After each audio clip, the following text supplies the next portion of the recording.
E aí, pessoal, estamos de volta. Vamos lá? Nossa 10ª live, mas a gente vai continuar no capítulo 9, né? Porque na aula passada a gente não conseguiu concluir o capítulo 9, que trata de contratos administrativos, diante de tanto conteúdo, né? E eu achei aí razoável que a gente retornasse para finalizar o capítulo 9. Então, para quem está comigo, eu estou no capítulo 9, na página 602. A página 602 foi onde a gente terminou na aula passada, em que a gente estava tratando, e a gente precisa agora tratar acerca de consórcios públicos, né? Então a gente tratou das regras gerais em relação aos contratos administrativos, falamos de contratos administrativos em geral, e aí ficou faltando tratar acerca dos consórcios e do RDC e das licitações das empresas estatais, tá? Vamos entrar um pouquinho. Que bom que você está gostando do livro, minha querida. Eu estou esperando vocês entrarem aqui, daqui a 2 minutinhos eu fecho os comentários conforme a gente tem feito, né? Então, venham começar, que a gente vai preparar aqui, página 602 do manual, tá certo?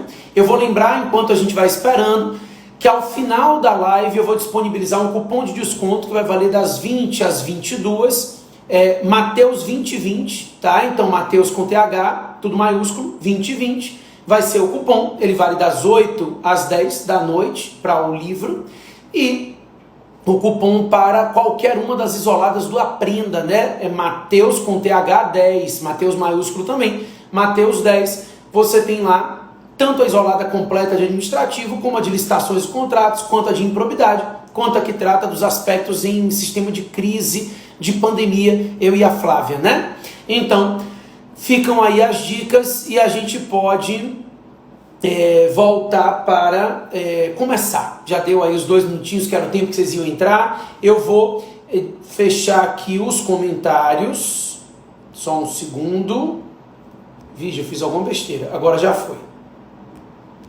E aí, a gente agora pode começar entrando aqui na página 602 do manual, dando continuidade ao capítulo 9. Gente, lembrando que todas as outras lives, com exceção do capítulo 1, estão no canal do YouTube, Professor Matheus Carvalho, tá? Então, o Estude com o Autor é um programa que a gente está tentando colocar completinho no YouTube. Na próxima quarta-feira, às 19 horas, mesmo horário de sempre, a gente já volta para tratar acerca da matéria seguinte, o capítulo 10, né, que trata de serviços públicos, mas hoje eu tive que complementar o capítulo 9, então essa pode ser até uma live um pouquinho menor, mas eu preciso complementar o tema de contratos administrativos. A página 602 trata de consórcios públicos, e esses consórcios, eles são regulamentados pela Lei 11.107, o capítulo aqui não trata de consórcios, olha que pegadinha, ele fala especificamente da existência dos consórcios e remete ao capítulo de serviços públicos, em que a gente vai tratar de consórcios, vai ser na próxima aula, tá? Então, a Lei 11.107 fala dos consórcios. Os fundos patrimoniais foram criados pela Lei 13.800 de 2019, né? Então, são fundos patrimoniais, são uma novidade. Então, ainda na página 602, os fundos patrimoniais são uma grande novidade. É um fundo que não tem personalidade jurídica e que é constituído mediante repasse de verbas privadas efetivadas por particulares, tá? Então a ideia é que ele vai ser gerido por uma entidade privada sem fins lucrativos, que é o que a gente chama de organização gestora do fundo patrimonial, e ela vai atuar o fundo patrimonial vai atuar na busca do interesse público, apoiando instituições. Então, esse fundo vai apoiar instituições, tá? Uma entidade pública ou uma entidade privada sem fins lucrativos. A ideia é de que a criação desse fundo não é para que ele preste serviços, mas sim para que ele preste esse serviço de apoio às instituições públicas ou a entidades privadas que não tenham finalidade lucrativa e que precisem desse apoio, tá? Então, ele traz as regrinhas, tem até um aspecto importante aqui que fala que é vedada, estou na página 604, no finalzinho de azul, é vedada a destinação de recursos para pagamento de despesas correntes das instituições públicas apoiadas, né? Então, a instituição pública, ela deve custear suas despesas correntes com o seu orçamento. A ideia do fundo patrimonial é auxiliar investimentos, criação de novas atividades. Então, ele busca que se angarie o dinheiro particular para investimentos em programas de interesse social e não para arcar com despesas regulares da máquina administrativa.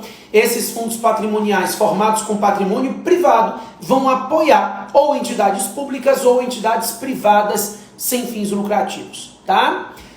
É uma novidade do ano passado, tá aqui no livro. Novidades gostam de ser cobradas, então da página 602 até a 605, vocês têm aí a regulamentação acerca dos fundos patrimoniais, tá certo? Vamos lá. Depois, na página 605, a gente entra no RDC. O RDC, eu explico inicialmente que ele é utilizado para contratos dos eventos esportivos que o Brasil sediou, né? Copa do Mundo, Copa das Confederações, Olimpíadas e Paralimpíadas. No entanto, já acabaram esses eventos esportivos. Também foi utilizado para o PAC, né? Que também já acabou. Hoje, o RDC, regulamentado na Lei 12.462, é um procedimento licitatório utilizado para contratos de obras do Sistema Público de Ensino, obras do Sistema Único de Saúde, do SUS, também para contratos com institutos de ciência e tecnologia, ICTs, e para as contratações no regime de obras no regime penitenciário, tá? Então, para unidades socioeducativas e estrutura de presídios. Por fim, o RDC ainda é utilizado para contratos necessários à garantia melhor mobilidade urbana, tá? Então, contratos de mobilidade urbana também se usa o RDC. Pode usar, né? E aí ele traz algumas peculiaridades. Vou aproveitar para falar logo das que me interessam. Na página 607, ele traz uma peculiaridade na letra A, logo no iniciozinho, que é a indicação de marca. No RDC, a princípio, se admite a indicação de marca em 3 situações. Está aqui na página 607. Primeiro, é possível a indicação de marca quando houver necessidade de padronização do objeto do contrato. Então, para padronizar o objeto do contrato, é possível que haja essa indicação de marca. Segundo, é possível a indicação de marca quando essa marca for a única capaz de atender ao objeto do contrato.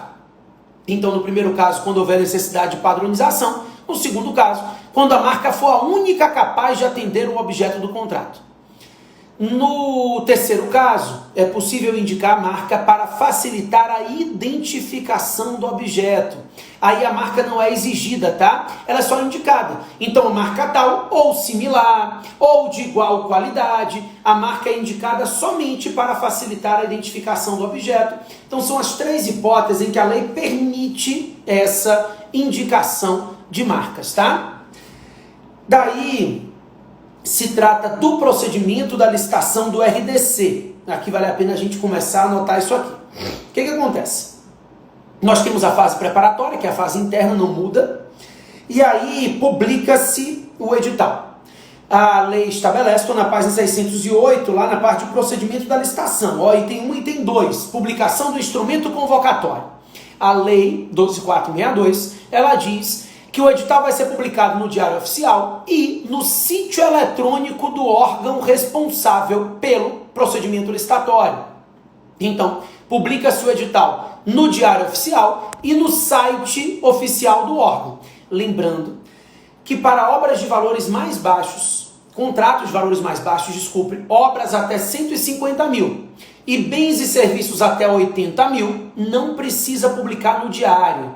Aqui fica o destaque para o fato de que a lei não atualizou os valores. Esses eram os valores antigamente utilizados para a licitação da modalidade convite, né? Na 8666, os valores dos convites foram atualizados, 330 mil para obra, 176 mil para bens. Mas aqui, no que diz respeito à dispensa de publicação no diário, no RDC, não houve atualização, tá? Então, até 150 mil para obras, até 80 mil para bens, não precisa haver a publicação no diário, basta fazer a publicação do edital no sítio eletrônico do órgão que está realizando o procedimento licitatório. Então, a princípio, diário oficial e site, até 80 e até 150 mil, não precisa publicar no diário.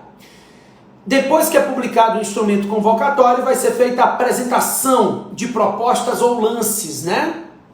Então, a apresentação dos lances e propostas, ou lances ou propostas, depende do modelo, e passa-se a fase de julgamento. Depois de julgamento, passa-se a habilitação.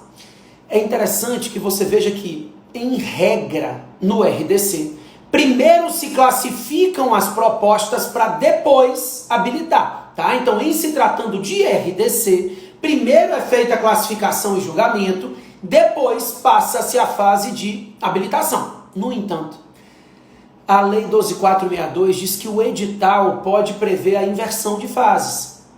Ou seja, se o edital estabelecer assim, é possível que primeiro se habilite para depois classificar. A princípio é o contrário. Primeiro classifica para depois habilitar, mas o edital pode prever a inversão nas fases do procedimento, tá? Depois da habilitação, abre-se prazo para recursos, 5 dias úteis, né, contados a partir da lavratura da ata de habilitação, e 5 dias úteis finalizados, passa-se a fase de encerramento, que vai ter a homologação, a adjudicação e tudo mais, tá? Daí, ainda na página 609, tem aqui a chamada pré-qualificação, é a letra E. Isso é interessante. Pré-qualificação, pessoal, muita gente confunde com cadastro.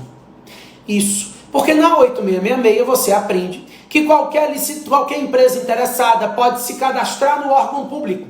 Então ela leva documentos que seriam necessários à habilitação dela e ela se cadastra no órgão. Esse cadastro tem validade de 1 ano. Então, ao longo desse período de 1 ano, a administração pública poderia realizar o procedimento licitatório e essa empresa, ao invés de levar um monte de documento, ela leva o comprovante de cadastro, né? É como se fosse um arquivo de documentos. Você arquiva esses documentos dentro da administração pública e ela te entrega um comprovante de cadastro. A pré-qualificação é diferente. Na pré-qualificação, o sujeito leva os documentos e a administração pública julga ele como pré-qualificado ou não pré-qualificado. Então, nós temos um julgamento da administração. O poder público vai julgar se ele está ou não pré-qualificado. Essa é a grande diferença, tá? Nesses casos em que a gente estiver tratando de pré-qualificação, vai haver o julgamento pela administração. Não é pura e simplesmente a administração pública definindo, recebendo documentos. Não, ela vai julgar se ele está ou não pré-qualificado, tá? Então a gente tem esse julgamento se está ou não pré-qualificado o sujeito. Daí, a letra...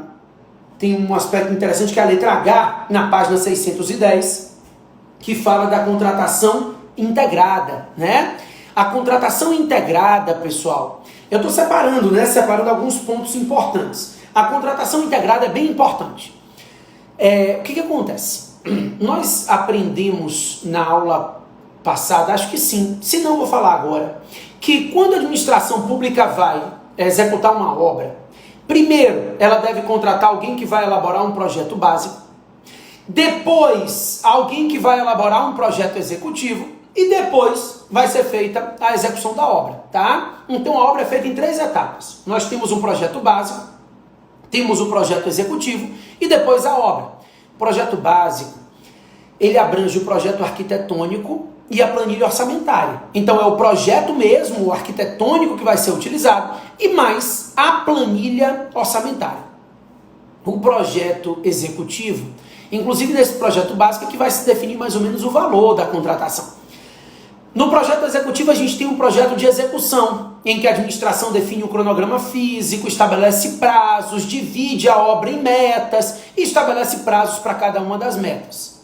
Depois a obra. A lei diz que o autor do projeto básico e o autor do projeto executivo não podem participar da licitação para execução da obra, tá? Então, o sujeito que foi autor do projeto básico ou autor do projeto executivo, ele está impedido de participar da licitação para execução da obra. Ele pode até ser contratado para auxiliar a administração pública. Isso ele pode. Ele é contratado e ele ajuda a administração pública na fiscalização do contrato. Mas ele não pode executar a obra, participar da licitação para a execução da obra, tá?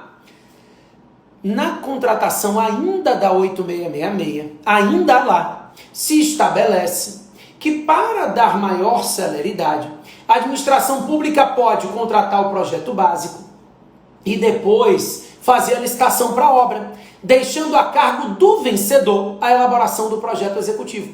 Então, nesse caso, ela elaboraria o projeto básico, mediante contratação, e faria uma licitação só para o projeto executivo e para a obra. Nesse caso, o autor do projeto básico não participa da segunda licitação, ele não pode, tá? O que é a contratação integrada? Tudo junto. A administração pública elabora um anteprojeto somente, e depois de elaborar um anteprojeto, ela estabelece um prazo, um procedimento licitatório, e que o vencedor vai ficar responsável pelo projeto básico, pelo projeto executivo e pela obra.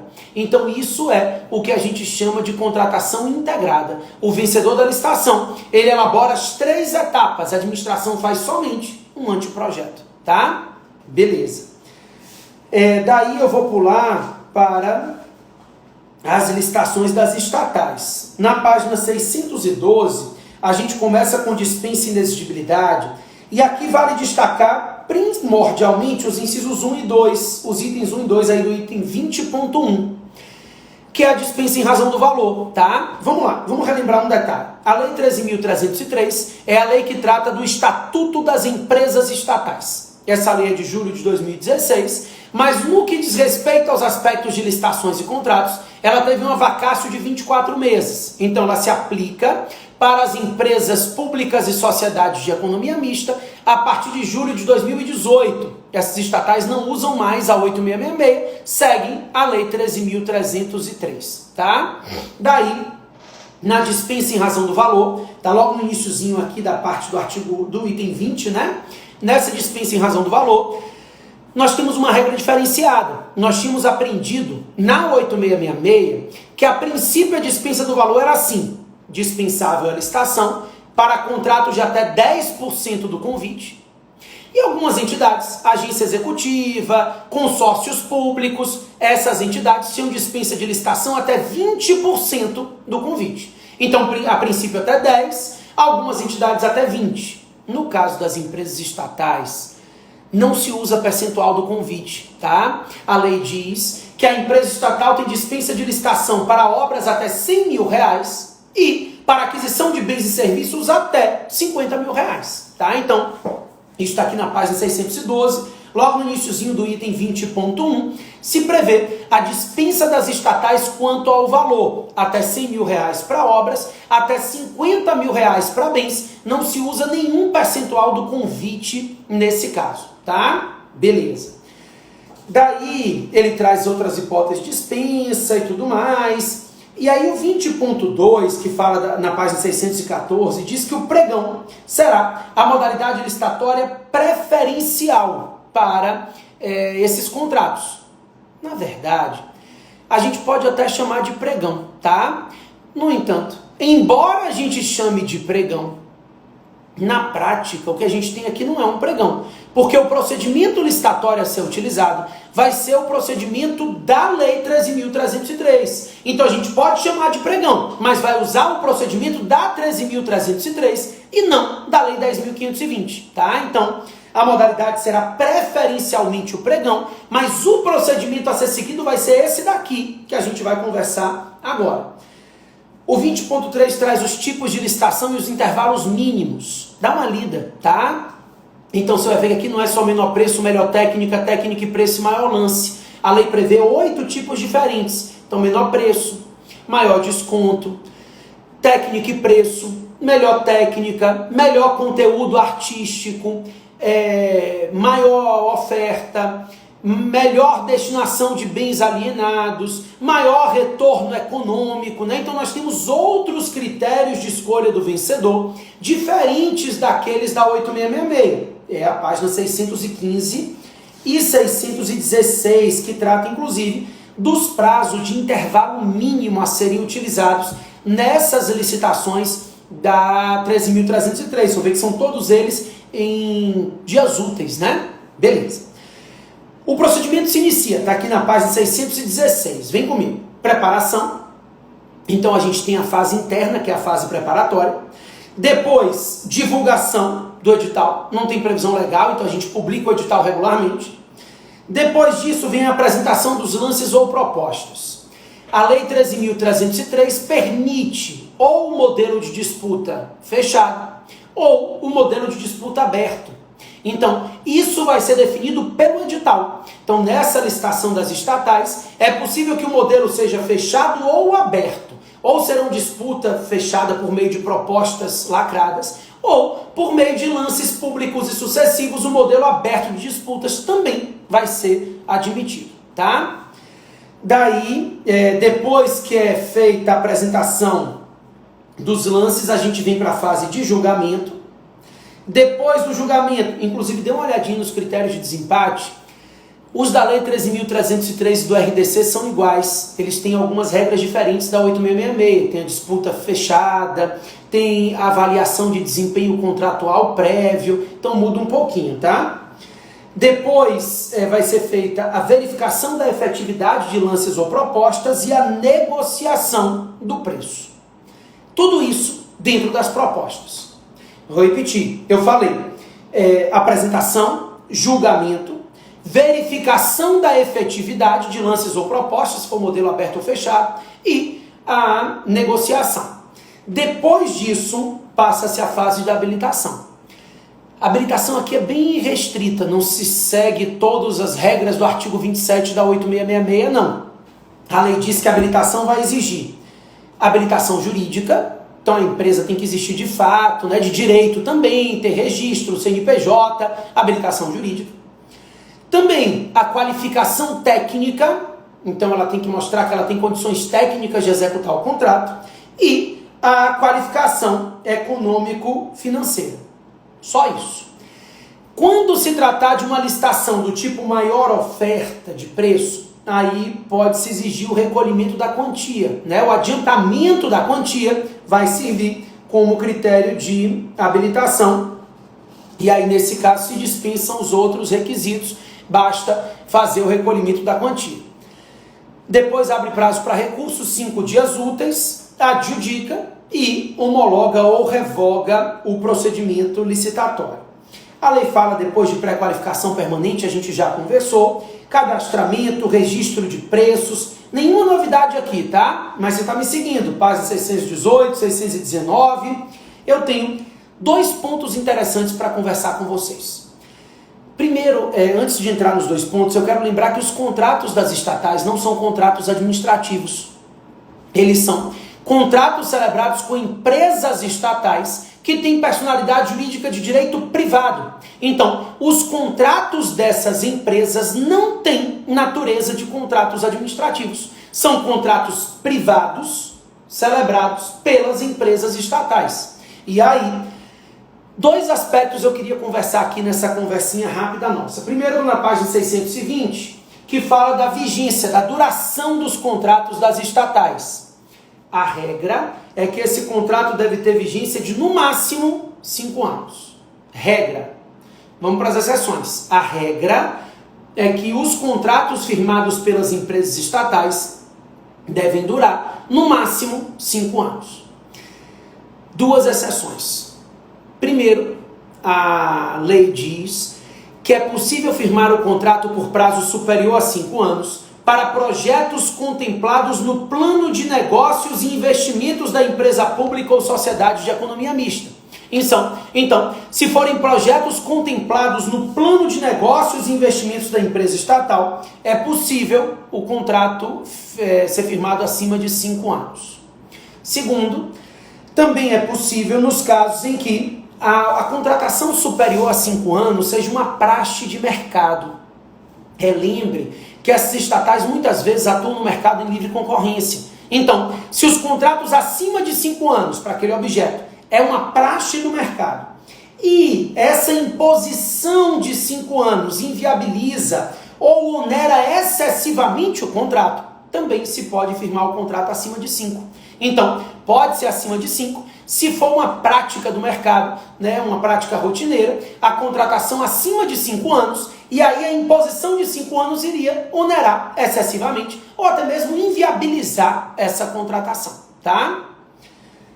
Depois, na página 621, eu falo de alteração bilateral. A gente tem uns erros da legislação aqui, né? Eu faço até essas ressalvas, dê uma olhadinha, dê uma lida depois na 621 e 622, porque eu quero falar da 623, mais especificamente das regras de subcontratação, tá? Então, na página 623, no item 20.11, a gente vai falar da subcontratação. Aí eu vou lembrar para vocês uma coisa. Na 8666, a regra é que a subcontratação de contratos administrativos pode ser feita desde que ela seja parcial. Então, partes do contrato, não pode subcontratar o objeto inteiro. Desde que haja previsão no edital e no contrato. E desde que haja autorização do poder público. Isso você já sabe. Quais são as novidades da Lei 13.303?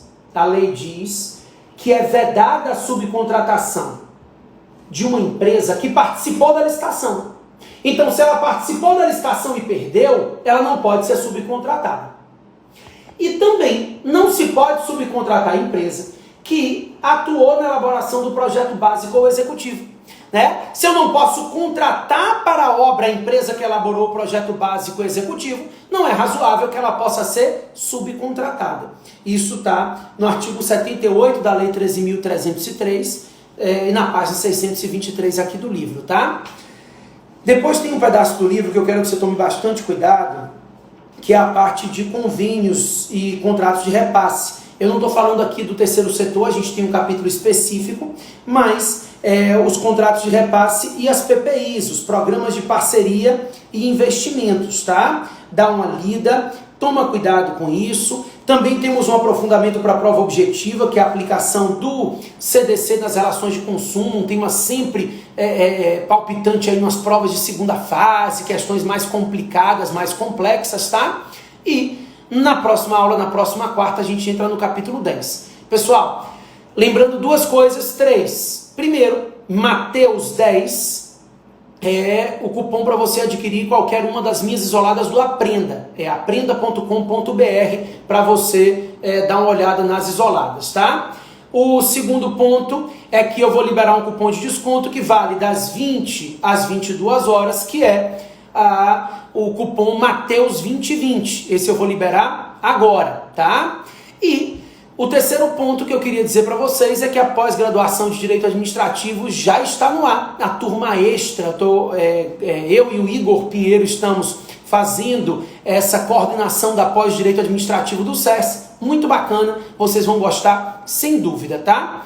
Pessoal, um abraço para todos. Ilhéus, saudade de Ilhéus. A decisão de pré-qualificação segue as regras de habilitação normais, tá? E pessoal, a próxima quarta-feira, às 19 horas, a gente vem para o capítulo 10. Valeu!